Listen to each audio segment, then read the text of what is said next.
Hello and welcome back to Ant Holleufer.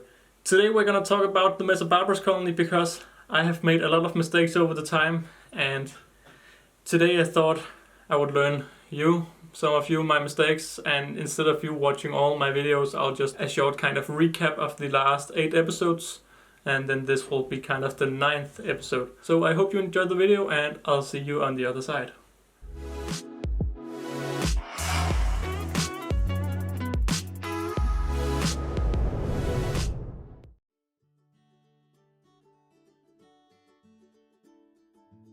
So starting off with episode number 1, we started off by moving the ants from the test tube that they arrived in from Ant Store and tried to get them to move into my own test tube to kind of get a better visualization of how they are looking. I didn't want to build a setup where while I built it the ants would experience it, so I built the setup and then after that put in the test tube so they could move into the test tube that was built into the setup. But already here I had my first mistakes, which was that I decided to use heat to move them out.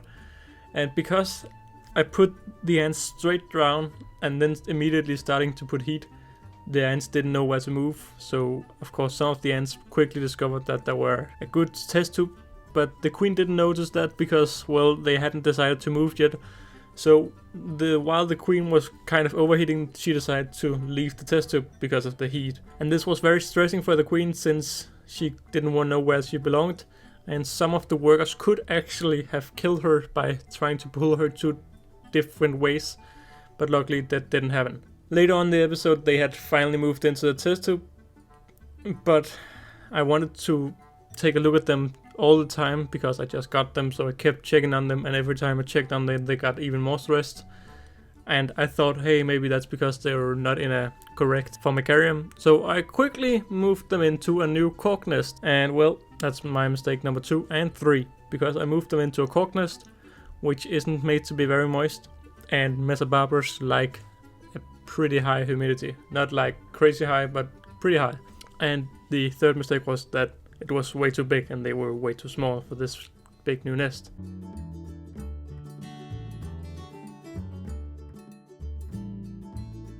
So in episode number 2, there didn't really happen anything.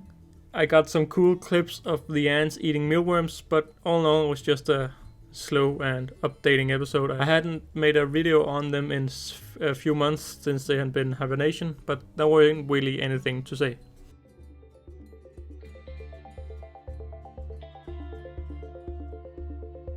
So in episode number 3, I thought that the ants, they kind of wanted to move because they had stored their seeds on top of the nest and the seeds kind of filled up the whole nest and they couldn't really be in there. So I thought that that was a clearly sign that they had to be moved. So I gave them a way too big nest to move into, and of course they didn't want to move. So what did I do? Well, I forced them to move by putting heat on the old nest and light on the old nest, which I had learned previously that I shouldn't. But the other thing, they didn't actually like the heat, so they ended up staying there. But it took me 35 days to finally make them move, and that's by drowning the old nest, not like drowning, but filling it really up with water so the ants couldn't stand being in there, and then moving on over to the new nest, which was, by the way, again, way too big for them.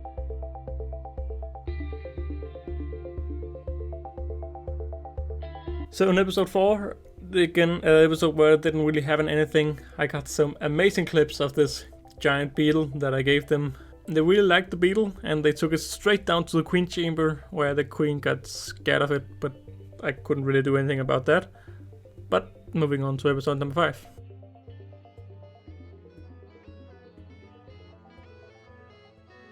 So in episode number 5, that's where everything kind of started to go wrong. There were a little bit of mold on the inside of the nest, so I started googling how do I prevent this, and I put some sand and some other stuff in the outworld so they could hopefully carry it in and put it on top of the mold. The problem was that the mold was around the nest but not inside the nest, so the ants didn't really care as far as I could see. But all in all, episode 5 was just a little update where there were now a lot of eggs and a lot of pupae and a lot of larvae, and it just seemed like it was going good for the colony, except there was a little bit of mold.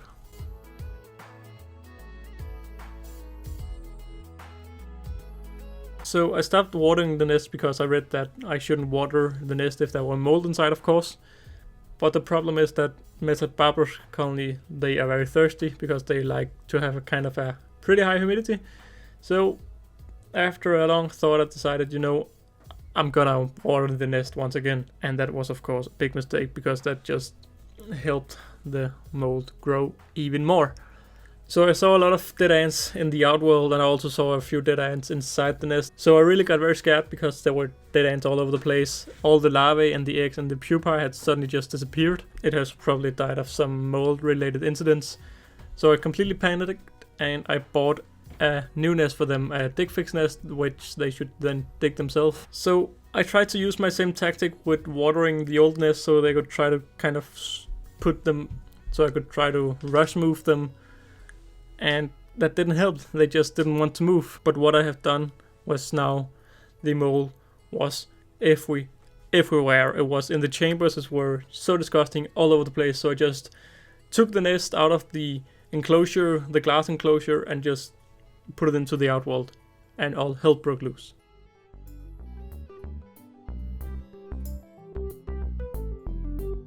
So in episode 7, there were just chaos. The queen had disappeared, all the workers were just chaos around the whole outworld. And through episode number 7, they finally started to move very slowly into the new nest and out of the mold nest, so I could finally remove the mold nest. And it seemed like the worst was over. There were a lot of dead ants in the tube, but I had really hoped that the mold was finally over.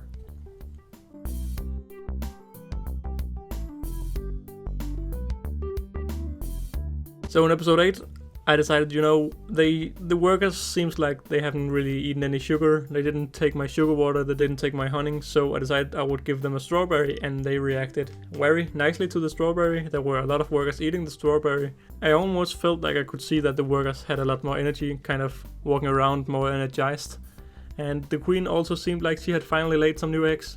I was really starting to get happy again, so I decided, I wanted to give them some flies, because that I had seen that the mealworms they were getting were too big, so they couldn't quite move them. But these small flies were easy to kind of move around, and I bought them alive. So I thought, I'm gonna see a little bit of action.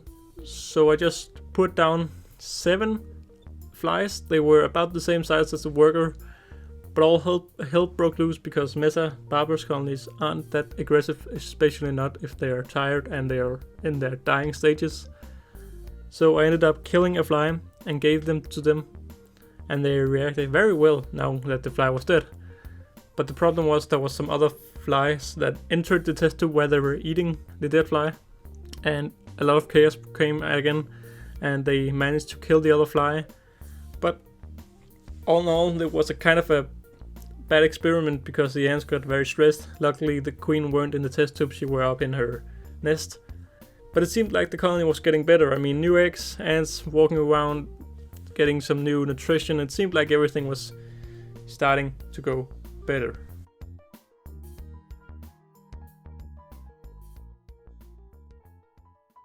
So yeah, as some of you might have guessed already,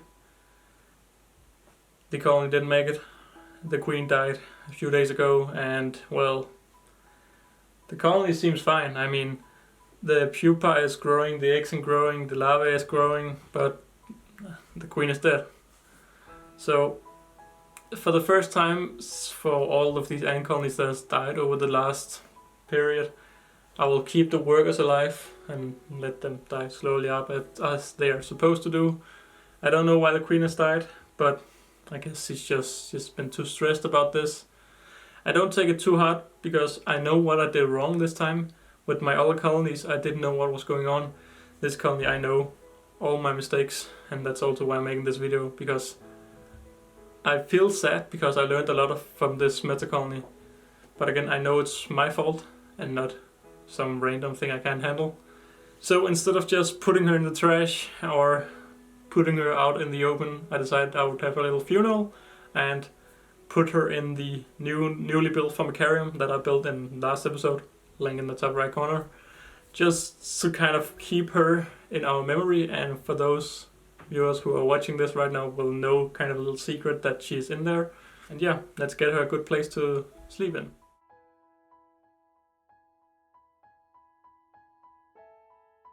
So now where I've dug the hole and put her down there and enclosed the hole, the video is now over. I hope you have liked my series with my Messor colony. I feel like I've learned a lot from them, and definitely my favorite colony I've kept so far. That's been it for this video. Don't forget to like and subscribe, and I'll see you in another video.